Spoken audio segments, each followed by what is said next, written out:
10 Cloverfield Lane came about when we got this spec script. It was like a Twilight Zone idea. And I think the great stories are great what-if stories. And I think if you said to someone, what if you found yourself trapped in a place and you were told it was really dangerous outside, but then you discovered it was really terrifying inside, what would you do? And that idea I thought was just an incredibly powerful idea, so we began developing that. The movie opens with Michelle, played by Mary Elizabeth Winstead. She gets into a car accident and wakes up in this underground facility of sorts. She is tethered to the wall by a chain and has this sort of horrible makeshift knee brace on and has no idea where she is or how she got there. And so as the movie goes on, it all kind of unfolds and you find out that there's this man there who's keeping her there and saying that it's for her own safety because there has been some sort of attack. There's fallout and she can't leave for years, but she should be thankful because he saved her life. And we are not sure what to think of that, and things spiral out of control from there. The idea was that this movie was such a tense premise. The entire experience was a little bit of an exercise in sort of pulling, the bow back further and further and further and further. In the third act, we were finally letting, the arrow fly because of the reference to Cloverfield, which is a fairly well-known monster movie, an alien story. We didn't want to present a monster movie the way you might expect. And so the fun of this was that for much of the film, the monster that you're dealing with might be someone human in the room with you. Dan Trachtenberg directed this film in a way that I don't think watching this movie you'd ever think this was his first movie. The way he collaborates with his actors, his crew, with us, he directs with a real confidence. See? What happened to them? They weren't as lucky as you. It's the air, Michelle. That's what happens when you get exposed. I think what was very unique about it was that it was so much in one character's point of view. We are with one character throughout the whole thing. We never get to see what another character sees without her perspective. And I really wanted people to feel what she is feeling. When I was first reading the script, I honestly didn't know where it was going from sequence to sequence. There were moments where you're rooting for certain characters and moments where you don't like them and you're afraid of if they're a villain or if they're a hero. You really don't know. And I thought that was really unexpected and interesting and exciting. Mary has been incredible to watch, and she's so expressive, and there's so much going on behind her eyes, and she's so physical and fun to watch in these moments. Mary plays this character with an amazing strength, even when she's terrified, even when she is perplexed as to what move to make. And the beauty of that is, I think, along the way, the audience is with her every step.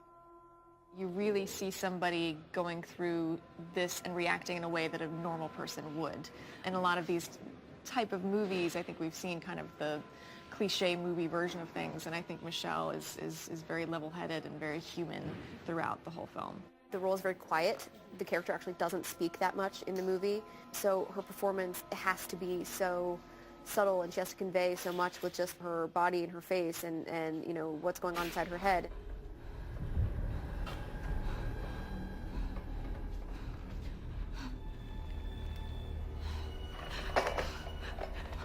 Okay, please. Please. Please don't hurt me. Please.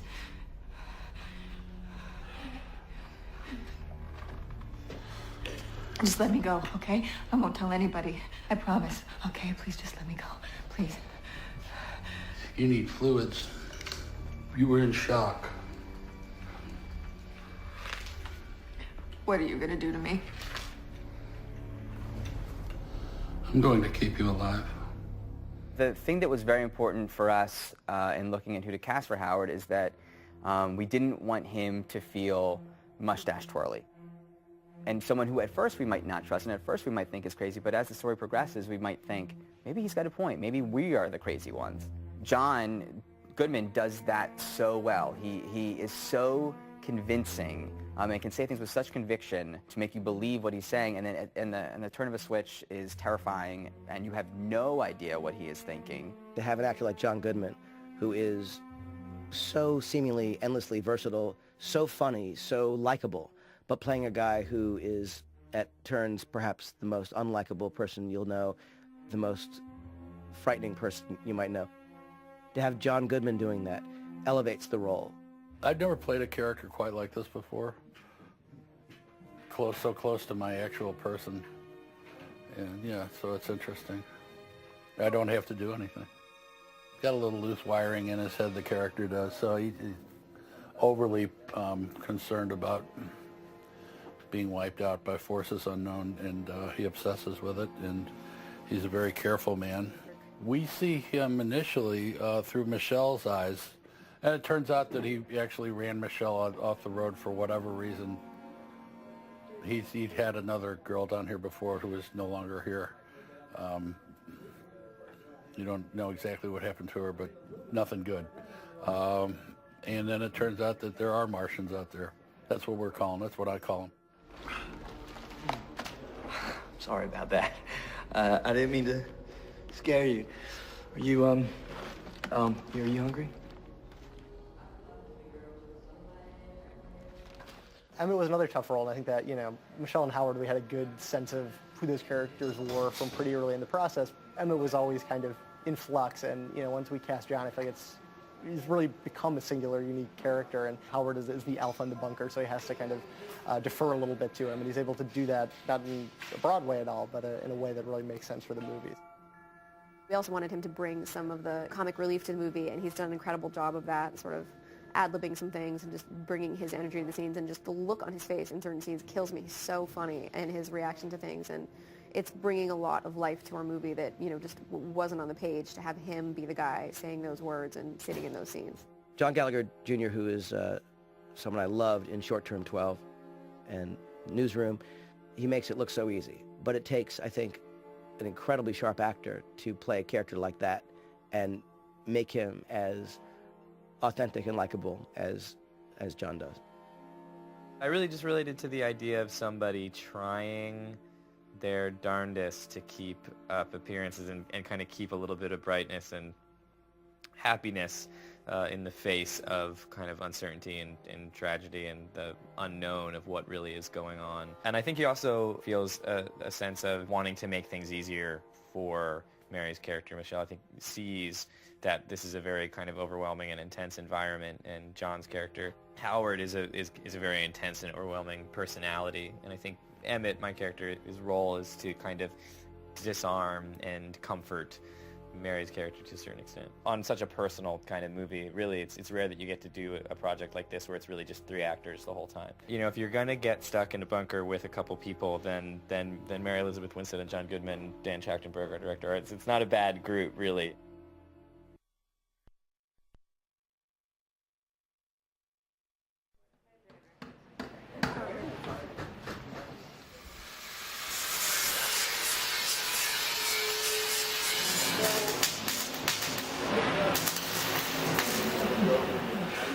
When you have the idea of a bunker, there's a lot of preconceived things that come in. Bunkers are, by definition, pretty small spaces, particularly the way they build them nowadays. They're generally these 10-foot tubes, 50 feet long, and then they just stack tubes next to one another, so it's not very interesting. So I really kind of started from the idea of who is Howard, and when did he start this process, and what did he do as he developed it, and how long did it take him, and what was important to him.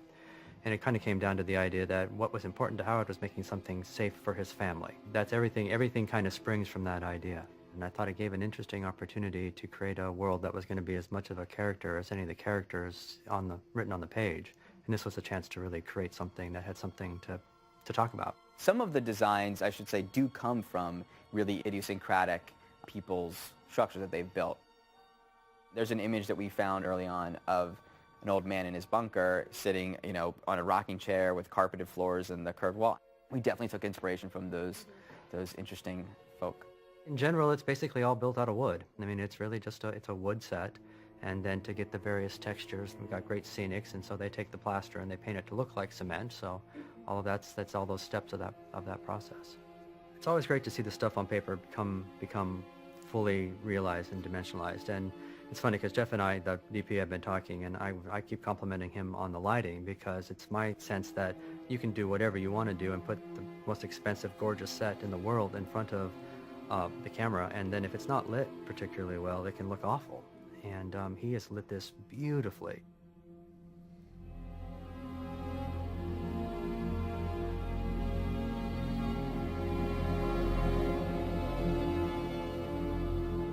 We wanted different rooms to have different looks so that as an audience member you wouldn't get bored. The whole thing would look the same. And we wanted to build all the lighting in so that the actors would really be able to move freely through the space, and then it would also be as authentic as possible. We did talk about the characters and the different color palettes of the characters, where Michelle's room, we wanted it to be warm. Howard's room is quite cold. And then we talked a lot about the main living space, and because there was so much action in that room, we really wanted to create two different looks there, the way that your body would kind of want to have sort of daylight, so we create this sort of fluorescent vibe during the day, and then at night he switches that off, and there's lots of warm practicals. It's cool to come to a set every day and to have to cook up new ways of covering areas that we've looked at quite a bit. When you are confined to a box, it's more exciting because that confinement breeds creativity. We are shooting, for the most part, in order, in continuity, in sequence. So we're really going from the beginning of the movie through the end of the movie, and it's so special to be on this set and to just go from one room to the next in story order and have the momentum of what we did previously and what we've just shot, and bring that into the next sequence. It's a cool place. It'd be a great fishing camp. Down here, we're shooting in New Orleans, Louisiana. There's a lot of fishing camps down here. And it'd be a cool place to hang out, but not to live here for 30 years or so.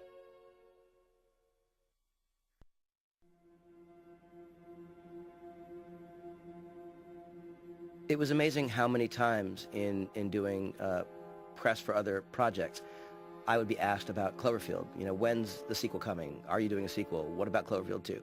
To do something like that again, it has to be a great reason for it. If a Cloverfield sequel wasn't a literal Cloverfield sequel, but rather an original story, and what if the thing that many people are bemoaning, which is, well, how come there aren't enough original stories now being made? We thought, well, this is actually a great opportunity to allow it to exist. There was a kind of DNA that felt like Cloverfield, though it wasn't the same characters, it wasn't the same monster, it wasn't a found footage movie. It's a way of doing a series of movies that all share a certain kind of connection, and yet not feel like we are simply redoing, revamping, retooling, rebooting, but rather doing something original and hopefully frightening and entertaining. I hope it's something unlike they've ever seen before. It's 'cause that's why I did it in the first place. It's what attracted me to it in the first place. It was different from anything I'd seen. And I got to grow a crappy beard. It's making me sneeze. Also, have gotten from Dan and from the cast we're loving is a real sense of humor and some comedy, sometimes darker comedy, but some laughs in there and some warmer moments. We love the sort of origin of this girl and the story of this woman sort of coming into her own through this crazy experience, and I hope that's the thing that people take away from it. It sounds like a cliche thing to kind of say, but I really do believe it. It really is a ride. It really is like taking such a great ride, and that was the way that I felt reading it. And when you get that kind of adrenaline burst, and when you get that feeling like your heart's racing just from reading a script, you know that once you get it off the page, it's going to be even more exciting. To get out in the world and see that Bad Robot ending, that third act. A lot of movies have a finish, the way we finish, and to spend all this time in this pressure cooker and then pull that release valve and explode the way that we do is a unique experience to movies and, in fact, most mediums. So I hope when people see it, they kind of go back and go, okay, I need to watch that again.